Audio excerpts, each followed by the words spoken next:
यशोमती मैया के नंद लाला। कृष्ण कृष्ण हरे कृष्ण कृष्ण कृष्ण मुरली मनोहर कृष्ण गोपाला गोविंदा हे दामोदरा। भाग्य,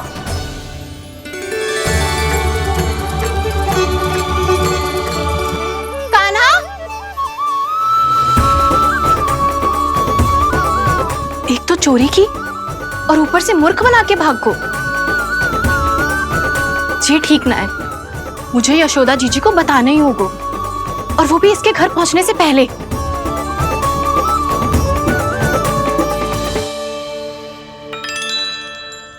अरे पल्लू मत खींच, तनिक रुक जा, दे रही हूं, पूजा तो करने दे।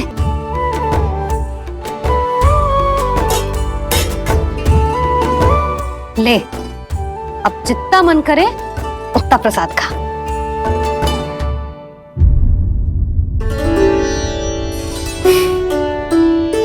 या तो मैं सच्ची बावली हो गई हूँ कि मुझे हर समय कान्हा दिखता रहता है, या फिर मेरा लल्ला कुछ अधिक ही विशेष है कि मेरे साथ ना होके भी सदैव अपनी मैया के साथ ही रहता है।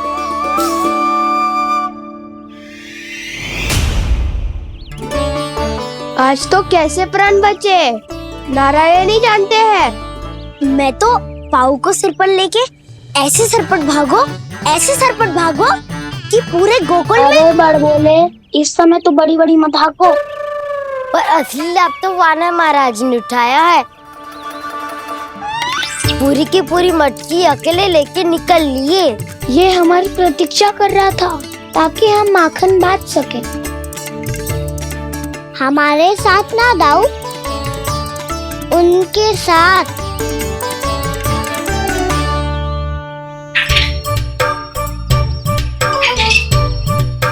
मैं समझ गो कान्हा, एक ना सभी जानवरों की भूख मिट जाए, इसलिए गया था तू सावित्री मौसी के यहाँ माखन चुराने। इससे पहले कि वो हमारे यहाँ पहुँच जाए, हमें घर पहुँचना होगा दाऊ, चाहे कछु हो जाए, पर देरी ना होनी चाहिए। इससे पहले कि बहुत समय बीत जाए, हमें ये समझना होगा कि लोभ आदमी की बुद्धि को भ्रष्ट कर देता है, हमारे सोचने समझने की क्षमता को नष्ट कर देता है। बहुत समय पहले की बात, एक साधु था, वो सुनसान घने जंगल में रहकर साधना करता था। ब्रह्म ज्ञान को प्राप्त करने ही वाला था कि अचानक से एक दिन उसे एक सुनहरी बिल्ली दिखाई थी। उसने उसे देखो तो सोचो कि ये तो बहुत सुंदर है, इसे तो मेरे पास रहना चाहिए, और उसने उस बिल्ली को अपने पास रख लिया। फिर उसने सोचो कि इसे तो दूध की आवश्यकता होगी और उसके लिए गाय की, तो उसने एक गाय भी रख ली। अब गाय को चारे की आवश्यकता होगी और चारे के लिए भूमि की। नारायण की कृपा से भूमि का प्रबंध भी हो गया। अब भूमि को जोतनो है, चारा उगानो है, चारा काटनो है, और उसे गाय को खिलानो है। गाय को खिला के उसे दूध निकालनो है, और दूध निकाल के बिल्ली को पिलानो है। कार्य बढ़ गो। अब उसे लगो कि सहायता के लिए 2 जोड़ी हाथ और होने चाहिए, तो उसने विवाह भी कर लियो। कुछ समय बीतो और संतान हो गई, और उसे एक बड़े घर की आवश्यकता अनुभव हुई। इसी प्रकार धीरे धीरे लोभ ने उसे अपनी छाया में ले लिया, और वो नारायण की साधना कर ब्रह्म ज्ञान को पाने के अपने परम लक्ष्य को भूल गो। फिर अनेक वर्ष बीतने के पश्चात उसकी अपने गुरु से भेंट हुई। पहले तो उन्होंने उसे पहचाना नहीं, और पहचानो तो उनने कही कि एक बार, बस एक बार अपने कर्तव्य से भटका था तू, और देख कैसे देखते ही देखते लोभ के जंजाल में गहरे ही गहरे धंसता चला गया। सोचो, कहीं उस व्यापारी को धन के लोभ में अपना वचन देकर आप सब भी जे ही भूल तो ना करने जा रहे। परिवार, घर द्वार, भोजन, सुख शांति, जीने के लिए आवश्यक जिस सब कुछ तो है आपके पास। इसीलिए मुझे चिंता हो रही कि जिस प्रकार उस साधु ने ब्रह्म ज्ञान प्राप्ति का अवसर गवा दिया था, आप सब भी इस लोभ में आकर अपना सुख चैन ना गवा दो।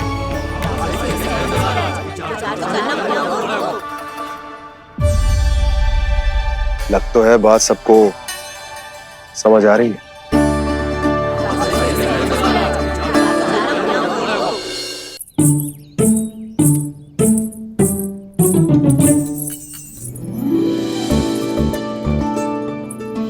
भाभी आसानी से ना मिलने देंगी कान्हा से, पर उसे देखे बिना रहा भी तो ना जा रहे हो मुझसे। कहाँ है वो? मुझ पे बहुत क्रोध है उन्हें। इतनी शीघ्र शांत ना होगा, उन्हें मनाना तो पड़ेगा ताकि मैं नंद भवन में फिर से बिना किसी रोक टोक के आ जा सकूं। पर क्या बोलूं, कैसे मनाऊं उन्हें?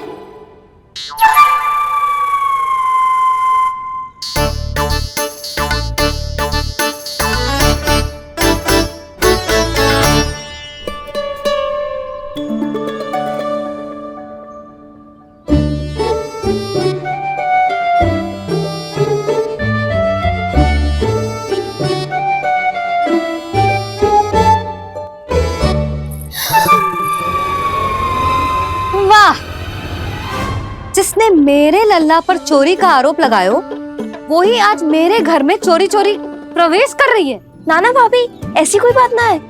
मैं तो बस ये देखने आई थी कि जसोदा भाभी का क्रोध शांत हुआ कि ना? सुन ले जानकी, मेरा क्रोध उसी दिन शांत होगा जिस दिन तू सारी गोपियों के सामने मेरे कान्हा पर लगाया आरोप वापस लेगी। चोरी करेगा तो आरोप ही लगेगा ना जीजी। फिर से आरोप? सावित्री, तू भी? कल तक मुझे ये थोड़ी पता था जीजी कि आपका कान्हा सच्ची में माखन चोरी में पारंगत है। आशा करता हूं कि आप सभी को नंदराज का विचार और संदेश सही से समझ आगो होगो।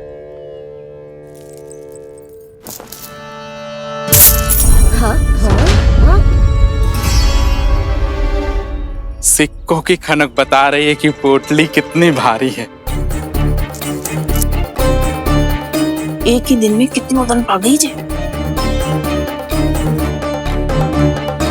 हमें भी इससे अधिक धन अर्जित करना होगा, तभी तो हम अपने उज्जवल का भविष्य उज्जवल कर पाएंगे। पहली बार कछु बुद्धि की बात की है तूने। नंदराज, हमारे मन में आपका बहुत सम्मान है, पर हम जो करना चाह रहे हैं वो लोभ ना है, वो तो विकास है। हाँ नंदराज, हम अपना और अपने संतानों का भला बुरा सोचे बिना कब तक अपना जीवन इस प्रकार जीते रहेंगे? फिर पिछले 4 वर्षों से हमने आपको कर भी तो ना दियो है। मुझे तो लगता है कि नंदराज की बातों पर शांति से सोच विचार के बाद ही कुछ निर्णय लेना चाहिए। ऐसा मौका बार बार ना आता। नहीं, हमें सोच विचार कर निर्णय लेना है सबने।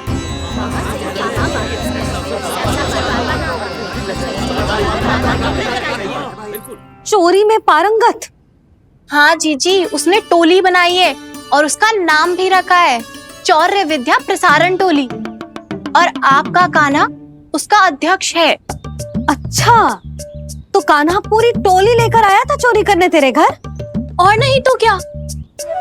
पर एक बात बताऊं जीजी, मेरे बलदर को देखकर किसी का साहस ना हुआ भीतर जाने का, पर आपका कान्हा इतना साहसी है कि बिना भयभीत हुए इतने भयंकर बैल के निकट चले गए। सच्ची?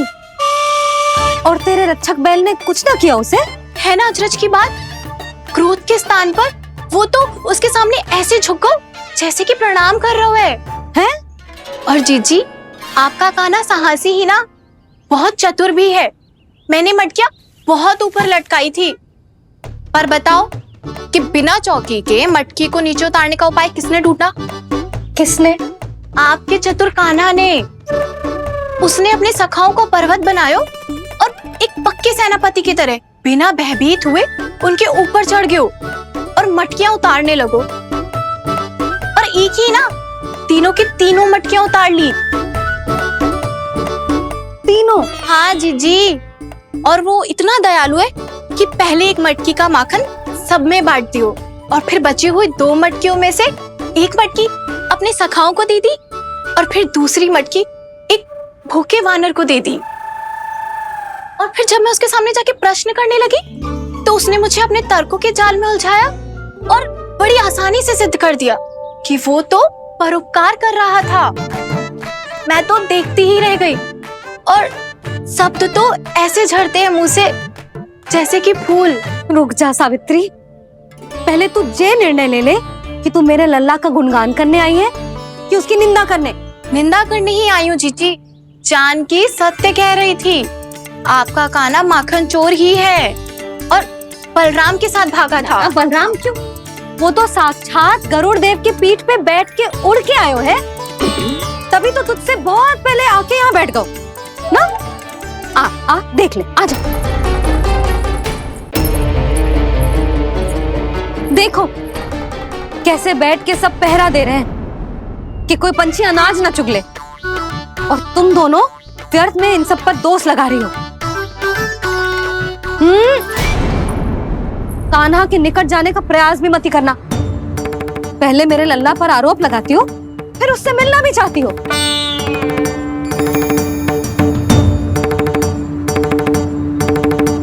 पर जीजी चोरी, अरे उसे तो चोरी का अर्थ भी ना पता होगा। तुम दोनों को नारायण का भय भी ना है क्या? हाँ, मेरे लल्ला पर आरोप लगाने से पहले तुम दोनों को लज्जा ना आई? हे नारायण, अब आप ही बताओ मैं क्या करूं। लग तो है किसी की घोर दृष्टि लगी है कि बार बार मेरे लल्ला पर आरोप लगते हैं। किसी की क्या, तुम दोनों की दृष्टि लगी है। या तो तुम दोनों मनगढ़ंत कथाओं को सत्य बताना छोड़ दो, या फिर कृपा करके मेरे घर आना बंद कर दो।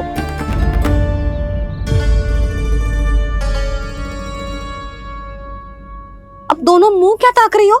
हाँ, जाओ यहां से। और तुम दोनों नंद जी की सभा में क्यों ना गई? हाँ,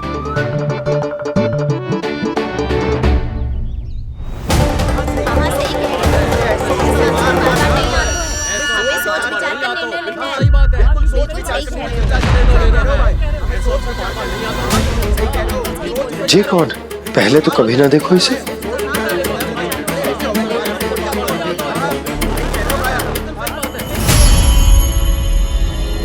कहाँ को? बस करो।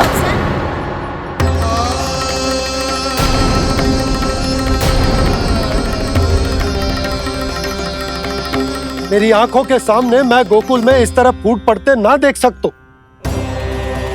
राजा हूं मैं, परंतु आज तक मैंने कोई भी निर्णय आप सब पर ना थोपो और ना ही आज थोपूंगा। मुझे पता है आप सबके पास कल सूर्यास्त तक को समय, इसीलिए मेरी विनती है कि आप घर जाकर रात्रि को इस बात पर पुनः विचार अवश्य कीजिएगा। सोचिएगा कि कोई भी व्यापारी अविश्वसनीय रूप से सस्ता क्रय विक्रय क्यों करेगा जब तक कि उसका कोई छुपा हुआ लाभ ना हो। हमें सोचना होगा कि कहीं हम उसके बिछाए जाल में फंस तो ना रहे।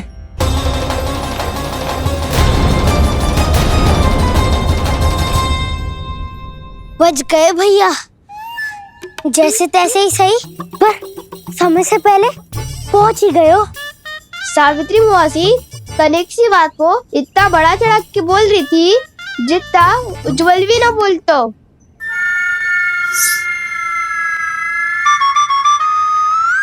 वैसे आनंद तो बहुत आयो, सच्ची। हाँ, बेहतर लगा तो माखन भी तो मिला और परोपकार भी होगा। बता काना, और किसके घर जाना है अब?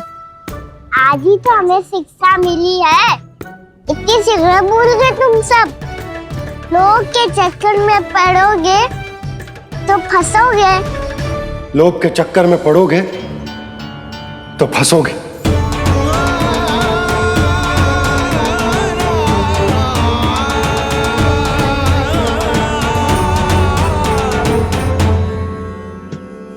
चोर चोर कह रही है मेरे निर्दोष से बालक को। अब तो इन दोनों ने अति ही कर दी है।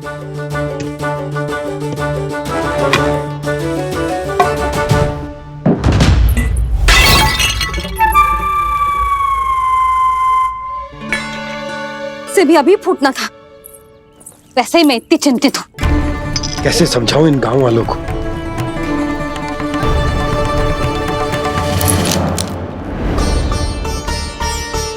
कोई समझने को तैयार ही ना है। लगता है सबकी बुद्धि भ्रष्ट हो गई है। सही कह रही हो यशोदा तुम। मुझे तो लगता है कि सोचना समझना ही छोड़ दिया सबने।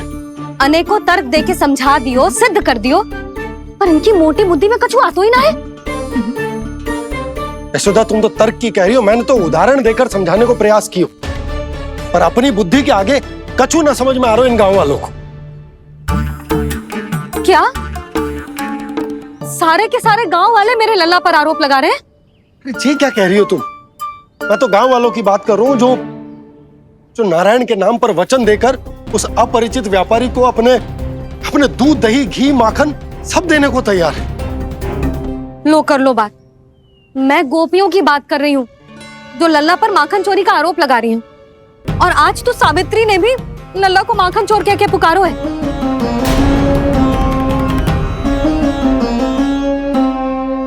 सावधान यशोदा, कहीं बड़ा होकर माखन चोर ना बन जाइए। अच्छा, ये सब आप छोड़ो। स्त्रियों की बात है, मैं संभाल लूंगी। आप ये बताओ सभा में क्या हुआ? गोकुल में फूट पड़ गई यशोदा, लोभ की फूट।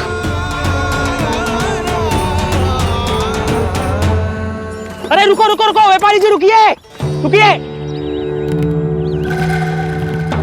नंदराज ने प्रयास तो बहुत किया था व्यापारी जी, पर कुछ व्यक्तियों को छोड़ करके किसी के कान पे जूं तक नहीं रेंगी। इसका अर्थ फूट पड़ चुकी है लोभ की वजह से। बहुत ही शुभ समाचार लाए हो गुप्तचर। अब शीघ्र ही दिखेगा लोभ का चमत्कार।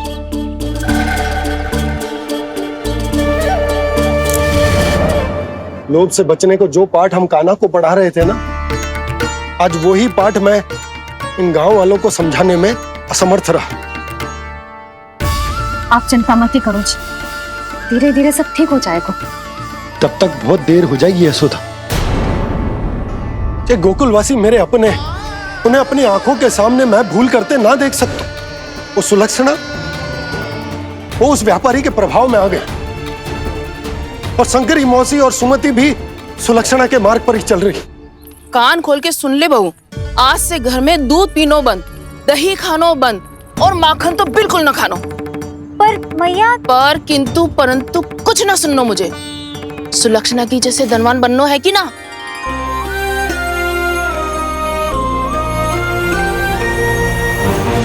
तो फिर जैसा मैं कहती हूँ वैसा कर, तभी तो अधिक से अधिक दूध, दही, माखन बेचकर अधिक से अधिक धन अर्जित कर पाएंगे हम।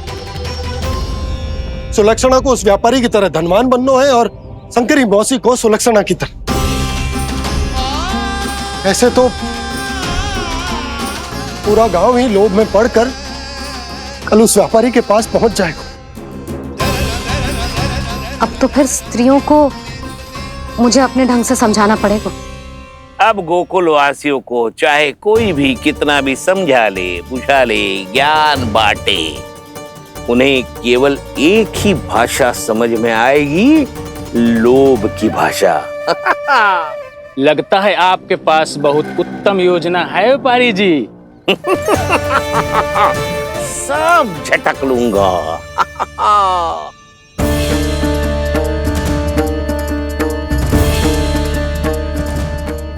आपको क्या लगता है प्रभु, मैया के समझाने से गोपियाँ समझेंगी?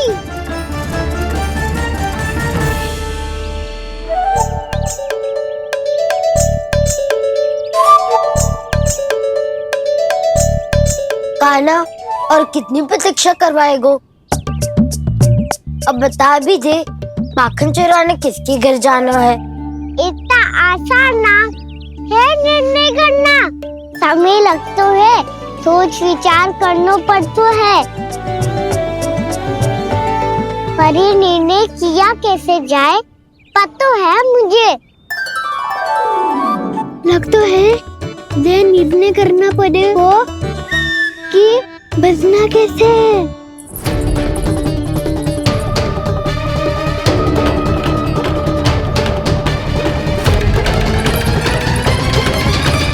सावित्री मौसी ने हमारे 14 विद्या प्रसारण के बारे में सबको बता दियो क्या?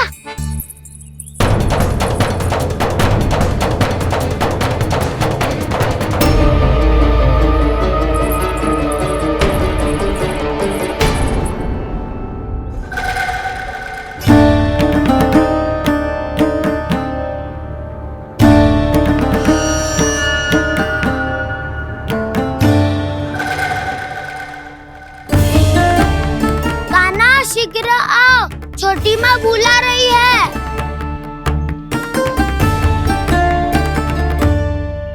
अब डांट भी पड़ेगी और कुटाई भी होगी। 14 विद्या प्रसारण कल ही आरंभ हुआ था और आज ही समाप्त हो जाएगा। सब इतने गंभीर क्यों है आज? गंभीर तो होंगे ही ना दाऊ, क्योंकि मैया आज अच्छा वाला पाठ पढ़ाने वाली है।